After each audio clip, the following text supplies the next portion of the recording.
Well, this is giving out to be quite an interesting competition. And that's what we want to see, is great contests head-to-head. We keep talking about the games records, the world records. Yes, they're great to see, but we shouldn't regard any event as a failure or substandard when they're not broken. It's all about the quality of competition, and this 5,000 should be a cracker. 154. That's Kęstutis Bartkėnas of Lithuania. Took part in the 10,000 a couple of days ago. Had a very hard run there. That has to be in his legs still. 236. Emmanuel Askinikal of Kenya. 131 there going through. That's Bualegu of Tunisia. 160. The Portuguese Gabriel Maki. 136 just went by. That was Santos, Odair Santos. 127.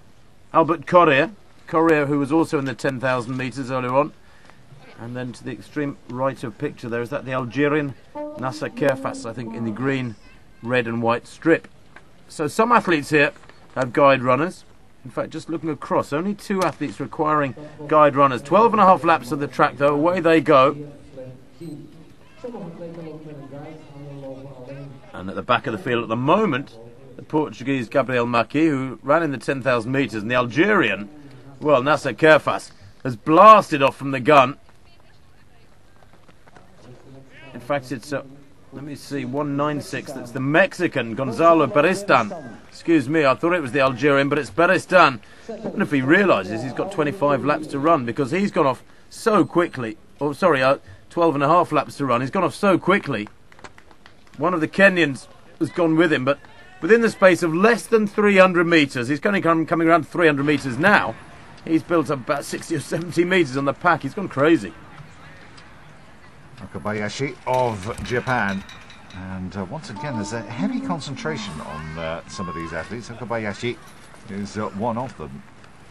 As we await for the introduction of Jeffrey Skiba of the USA. Talking a bit about some of the tactics and how difficult it is to get your tactics right in a race like this, or how easy it is to be dictated to, how single-minded you've got to be to get out there, stick to your game plan, to get out and win something like a 5,000 or 10,000 metres.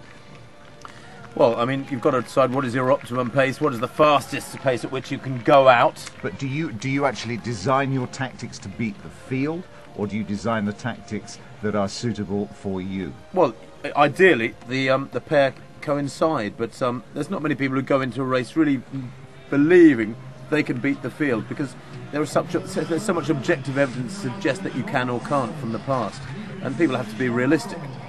You know, it might be more realistic to say I'm going to try and make the top 5 here than say I'm going to try and win. Of course, you're trying to win, but realistically. What I meant to do your best. Okabayashi again. We're going to be moving in with Okabayashi soon if we see any more of his life in general, as fails once again. Okabayashi.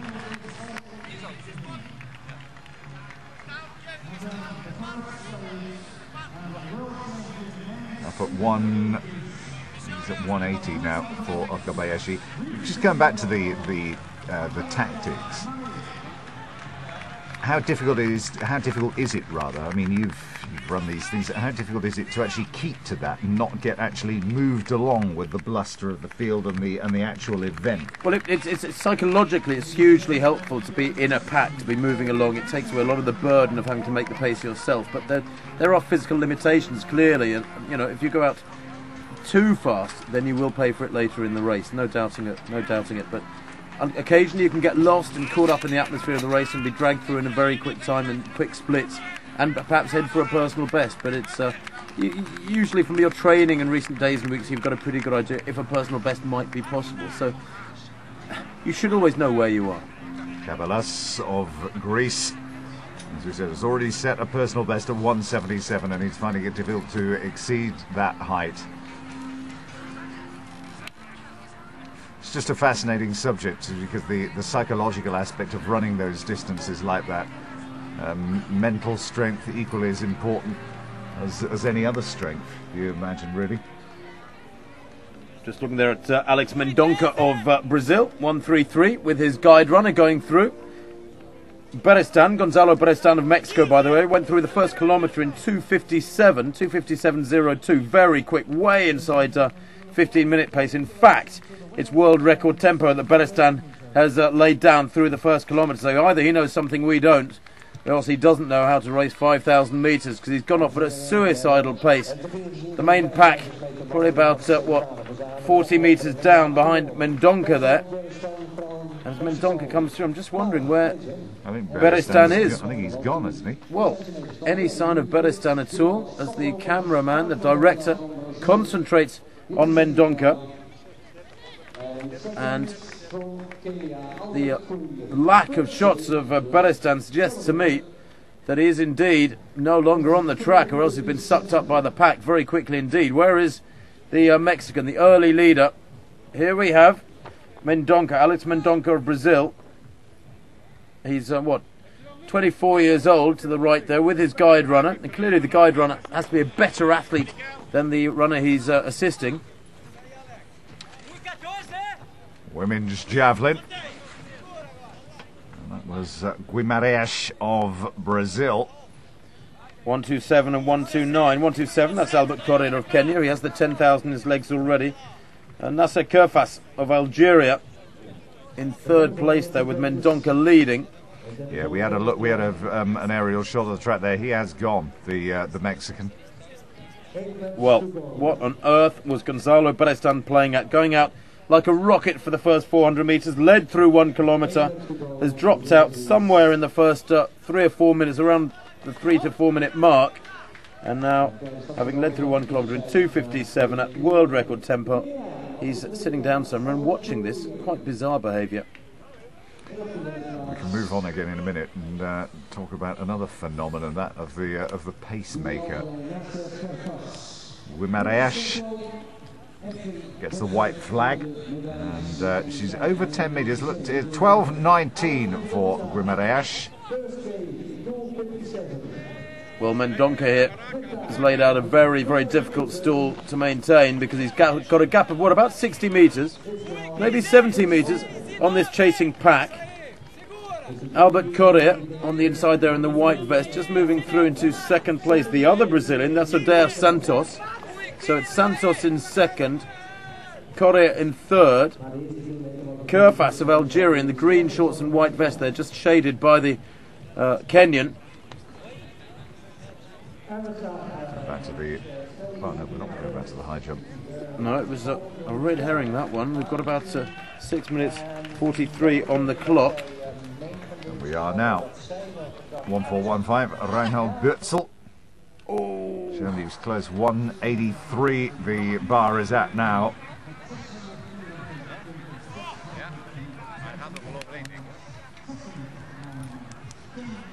Well, how close was he? Very close. Very close. Oh. Mendonca, is he maintaining that lead? Is he being gradually reeled in, or indeed is he moving away? I think, ironically, it's his teammate Odair Santos there in second place, wearing 136, who's gradually bringing the pack back to the leader. The Brazilian with a guide runner, Alex Mendonca, well past halfway now. Well, there's obviously no teamwork going on here, because Odair Santos could choose to try and slow down this pack now, but he's not. He's working very, very hard to close the gap on his teammate. Oh, and they are closing, yes. That gap now probably no more than about 30 metres.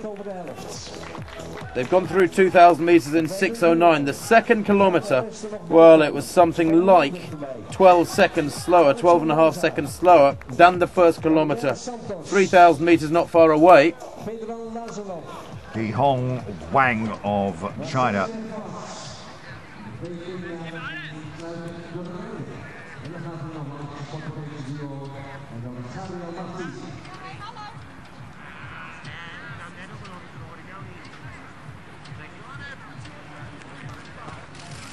Oh, he's over. And how much did he have to spare there as well? 183 he's clear at.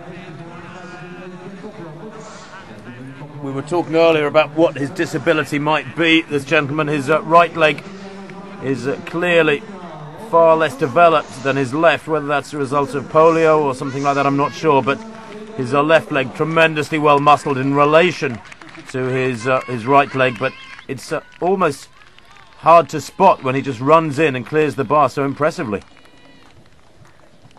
Well, Adair has caught Mendonça, the Brazilian, back in 6th place at the moment with the guide runner in the yellow vest. It's Adair of Brazil who leads at the moment. In 2nd place, I think that's the Croatian Vedran Lozanov. In 3rd, the Algerian in the green shorts, that's Nasser Kerfas. And in 5th is that Boualeg, yes it is, Boualegu of Tunisia. Yang Kongwu of China, and again another very easy clearance at 183 for the Chinese athlete. And there's some competition brewing here. Well, if anything, the pace has picked up. They've gone through 3,000 metres in 9:17. That's a 2nd kilometre, around 3:08. So they've gone 2:57, 3:12, and then 2:08 in this 5,000 metres. Into the last 4 laps now, and still Adair Santos of Brazil, the 25-year-old, leading this pack, which includes his teammate. Here's the tail enders. It includes the Portuguese there. That's Gabriel Maki, who ran the 10,000 metres, and clearly he is very tired indeed after 25 laps just a couple of days ago. And we're down to 5. Mendonça, the early leader, has dropped back. And one of the Kenyans there is that Albert Correa, or perhaps no, it's Askinikal of Kenya. Emmanuel Askinikal has dropped back, wearing 236, and he's off the lead pack. We're down to 4. 3 medals, remember. 1329 here is Toru Suzuki of Japan. 183. And he almost opened his palms up to say, what was all that about? Easy. I was going to say, we talked about race tactics and placement. What is it that actually is going through the mind of an athlete running this distance? And what does stave off? I mean, your mind must drift, or you might get a little complacent. What do you think about? Well, your concentration, your focus should be heightening more and more as you come towards the last 2 or 3 laps. So they shouldn't be drifting at all. You've always got to be aware of the athletes around you, how they're looking, how you feel yourself. Your mind should be buzzing during a 5,000. Just as Aaron Chapman is buzzing as well. 183 he clears, so the top athletes all clear, and we're still yet to see Jeffrey Skiba. Nasser Kerfas of Algeria then cuts loose, and immediately Lozanov of Croatia tries to keep him in his sights, closes the gap. Emmanuel Assinikal of Kenya trying to move around the outside past Adair of Brazil. But Nasser Kerfas working very hard here to start breaking up the group. Assinikal of Kenya moves up onto his shoulder as if to say, hey, I'm still here, you're not tiring everybody out. This men's T12 5,000 metres building up nicely now. They're coming up towards 4,000 metres, 2.5 laps to run when they reach the end of this straight.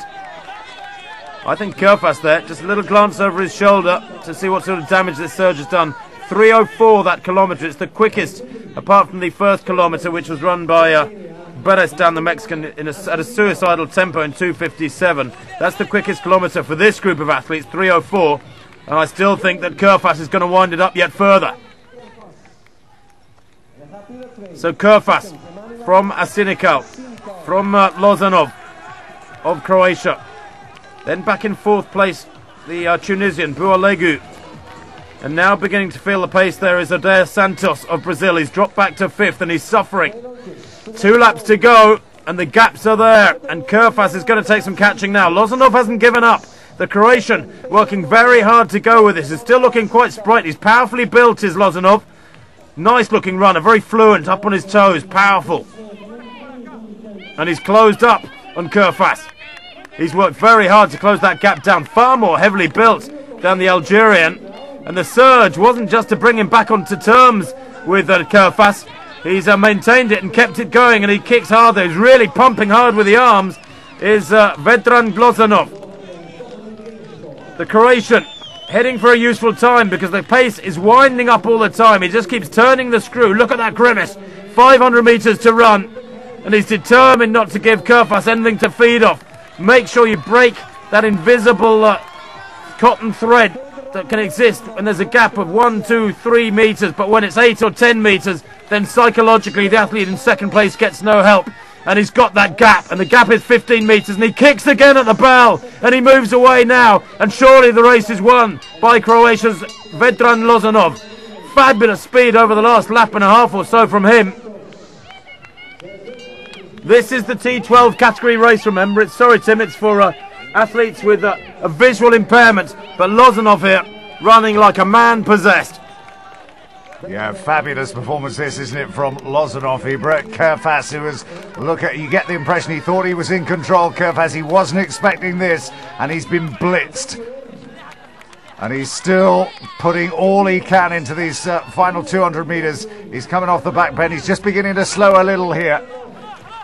Unsurprising, really. Well, his final kilometre is going to be way inside 3 minutes. It's going to be easily the quickest kilometre of the race. Unpressurised now down the home straight is the Croatian Vedran Lozanov. Fabulous running from the 21-year-old Croatian to take the gold in the men's T12 5,000 metres. What a convincing victory. Forget the world record, but it is a new games record there for Lozanov. 15:05.20. I got his final kilometre at 2 minutes 43 seconds. So gold for Croatia in the men's 5,000. Kerfas of Algeria the silver and Boalego of Tunisia the bronze. We're going to take a quick break and come back with day 5 action.